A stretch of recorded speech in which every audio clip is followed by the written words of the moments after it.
प्रश्न क्रमांक 23,392. मंत्री महोदय. वितरित केल्याप्रमाणे. अध्यक्ष महोदय, हा याच्याशी निगडीत प्रश्न आहे, डान्स बारचा प्रश्न आहे. सोलापूरच्या आयुक्त कार्यालयात मी व्हिडिओ पाठवला, डान्स बार कसा चालतोय, अवैध कसा चालतोय. तो व्हिडिओ घेऊन CP ऑफिसच्या कार्यालयातून अधिकारी पाठवतात. डान्स बारमधून सर्वजण बाहेर येतात, दिसत आहेत, पण कारवाई मात्र कुठली होत नाही. मला असं वाटतं या घटनेचं आपण चौकशी कराल का?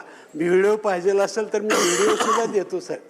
परंतु पोलिसाचं संरक्षणावरतीच हे डान्स बार चालतात आणि म्हणून ह्या प्रकरणाची चौकशी करणार का?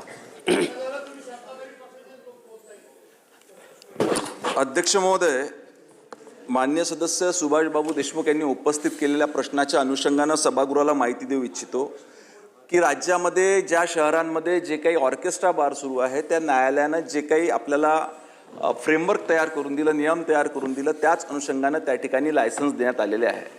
परंतु असं असताना देखील काही ठिकाणी ह्या नियमांची पायमल्ली करून, नियम तोडून काही ठिकाणी वेगळे प्रकार त्या ठिकाणी चालतात.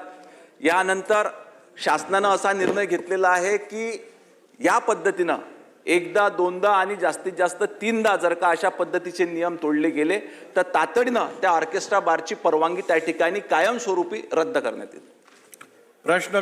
प्रश्न क्रमांक 6. अध्यक्ष महोदय, ग्रामीण दक्षिणला सुद्धा कंदलगाव परिसरामध्ये सुद्धा आपण दिलेला आहे, पण ह्याच्यापेक्षा जास्त डान्स बार आहेत. ह्याची जरा चौकशी करून त्याच्यावर कारवाई करणार का? मान्य सदस्यांनी जी मागणी केली आहे त्या संदर्भात सखोल चौकशी करून जे याच्यामध्ये दोषी आढळतील किंवा अशा पद्धतीच्या काही तिथे प्रकार सुरू असतील तर त्याच्यावर कारवाई करण्यात येईल.